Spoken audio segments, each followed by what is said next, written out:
ময়দানে কোরআনের আয়াতকে সেভাবে তাফসীর করতে হবে, ঠিক কি না বলেন? আল্লাহ রাব্বুল আলামিন বলেন, আপনি যখন মানুষদেরকে কোরআনের দিকে ডাকবেন, হে নবী, আপনি দেখবেন কিছু মানুষ আছে তারা কোরআন শুনবে। কোরআন দিয়ে যখন বলা হবে সুদ খাওয়া যাবে না, ঘুষ খাওয়া যাবে না, মিথ্যা কথা বলা যাবে না, গীবত করা যাবে না, জুলুম করা যাবে না, হে নবী, আপনি যখন এইগুলো বলবেন, কিছু মুসলমান আছে যারা সুদ খায়, ঘুষ খায়, তখন তাদের কোরআনের কথা ভালো লাগবে না, ঠিক কিনা বলেন? মুসলমানের সমাজে সুদ আছে না নাই? আছে। মুসলমানের সমাজে কি সুদ আছে? আছে। বাংলাদেশে এমন কোনো ঘর নাই যে ঘরে সুদ নাই, ঠিক কিনা বলেন? সুদের বিরুদ্ধে ওয়াজ করতেছেন, আপনার কি সুদ নাই? আমার পাঁচবারে টাকাতে গার্মেন্টসে দেখেন কি লক্ষ লক্ষ টাকা ব্যাংকের কাছ থেকে সুদ নিয়েছে, ঠিক কিনা বলেন? এই সমাজে যদি আমার দেশে কায়েম হয়ে যায়, প্রতি বছরে এরকম ঘটনাগুলো তৈরি করা হবে, ঠিক কিনা বলেন? এই জন্য সুদকে বন্ধ করে আল্লাহর কোরআন দিয়ে সংসদে নামাজ, সংসদে যাকাত, হক কথা, এরপরে বাতিল ফিতনা নিষিদ্ধ করতে হবে, সংসদে কোরআনের আইন বাস্তবায়ন করতে হবে, ঠিক কিনা বলেন? আরেকটা কথা বলে আসি, ইমানদারেরা যদি ক্ষমতায় যায়, ইমানদারেরা যদি ক্ষমতায় পায়, তাদের দফা হবে চারটা। ধরে বলেন কয়টা? ইমানদারের দফা হবে কয়টা? চারটা। আল্লাহ রাব্বুল আলামিন আমাদের 41 নম্বর আয়াতের মধ্যে বলেন, আল্লাযীনা ইম্মাক্কান্নাহুম ফিল আরদি আকামুস সালাহ ওয়া আতাউয যাকাতা ওয়া আমারু বিল মা'রুফি ওয়া নাহাউ আনিল মুনকার ওয়া লিল্লাহি আকিবাতুল উমুর। জোরে বলি আল্লাহু আকবার।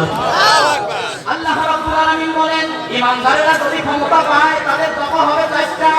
আল্লাযীনা ইম্মাক্কান্নাহুম ফিল আরদ, এই জমিনে ইমানদার ক্ষমতা পাওয়ার পরে এক নাম্বার দফা আকিমুস সালাহ, সমাজে নামাজ কায়েম করতে হবে। কি করতে হবে? মুসলমানের দেশে নামাজি বেশি নাকি বেনামাজি বেশি? বলেন, আমার দেশে নামাজি বেশি নাকি বেনামাজি বেশি? এই সমাজে নামাজ কায়েম করার দরকার আছে না নাই? আছে। ইমানদারেরা ক্ষমতায় গেলে নামাজের কথা বললে নামাজ কায়েম হলে কি হবে?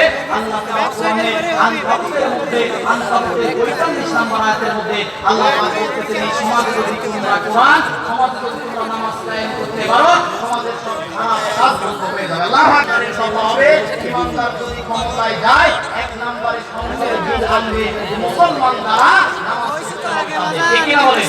দ্বিতীয় নম্বরে যাকাত বন্ধ করে যাকাত কায়েম করে ধনীদের কাছ থেকে যাকাত কালেকশন করার দরকার আছে না নাই? আমার দেশের ধনীরা কেমনে যাকাত দেয় জানেন? অমুক ধনী অমুক পরমাণুকে যাকাতের পুরস্কারই দেওয়া হবে, লুঙ্গি দেওয়া হবে, গরিব মানুষ সেখানে ভিড় করে। যাকাতে যারা মাইকিং করে সাজিয়ে দেয়, ওদের যাকাত হয় না, ঠিক কি না বলেন? লক্ষ লক্ষ টাকা খরচ করে দিতে যাকাত হবে না, যাকাতের সারিয়া লুঙ্গি নাই, ঠিক কি না বলেন? যাকাতের সম্পদ আপনি একজনকে দিয়ে দেন 50,000 টাকা, ও একটা অটো রিকশা কিনে ও 4 জনের পরিবার চালাতে পারবে, ঠিক কি না বলেন?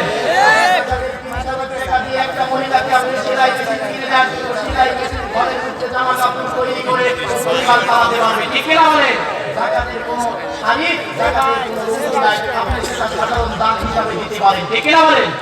তাহলে এক নম্বরে নামাজ কায়েম করতে হবে, দুই নম্বরে যাকাত দিতে হবে, তিন নম্বরে ভালো কাজের আদেশ করতে হবে, চার নম্বরে খারাপ কাজ নিষিদ্ধ করতে হবে। আমার দেশে গান বাজনা আছে না নাই? যাবে না, ঘুষ খাওয়া যাবে না, মিথ্যা কথা বলা যাবে না, গীবত করা যাবে না। কিছু মুসলমান আছে যারা সুদ খায়, তখন তারা মন খারাপ করে, ঠিক কিনা বলেন? আমার দেশে সুদ আছে না নাই? বহু কথা শুনছেন, দুইটা শুনেন। আল্লাহ রাব্বুল আলামিন সূরা বাকারা 277 নম্বর আয়াতের মধ্যে বলেন, ইয়া আইয়ুহাল্লাযীনা আমানু তাকুল্লাহা ওয়া যারু মা বাকিয়া মিনার রিবা ইন কুনতুম মুমিনিন। জোরে বলি আল্লাহু আকবার। আল্লাহ রাব্বুল আলামিন বলেন, ইয়া আইয়ুহাল্লাযীনা আমানু, সবাই আওয়াজ করে বলবেন, আমরা সবাই কি ইমানদার? বলেন তো আমরা সবাই কি?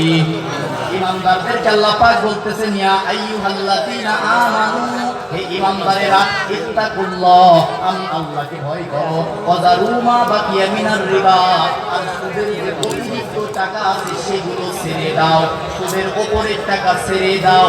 বিধান কার? কেন তোমরা ছেড়ে দিবে? ইন কুনতুম মুমিনিন, যদি তোমরা মুমিন হও।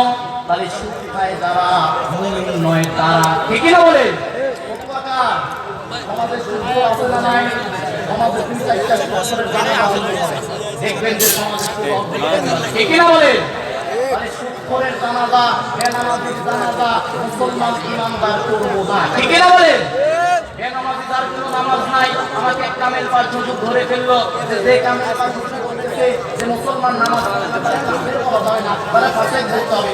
ফিকাহ সাবজেক্টের মধ্যে ফতোয়া স্বামীর মধ্যে আসছে যে মুসলমান দাবি করার পরে নামাজ পড়ে না, সে হচ্ছে ফাসেক। কিন্তু 50 বছর 60 বছর 70 বছর হয়ে গেল যে একটা নামাজ পড়ে না, ও কি আর ফাসেক থাকে? কথা বলেন না কেন, সে কি আর ফাসেক থাকে? বেনামাজির কোনো জানাজা, সুদখোরের কোনো জানাজা, যে ব্যক্তি মানুষের তৈরি করা আইন মানে, ওর জানাজা বাংলার জমিনে হবে না। ঠিক কি না বলেন?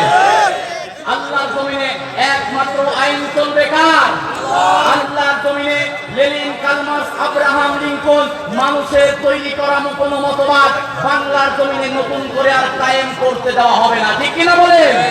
আল্লাহর জমিনে আগামীতে আমরা দিন ইসলাম কোরআন কায়েম করব। ঠিক কি না বলেন?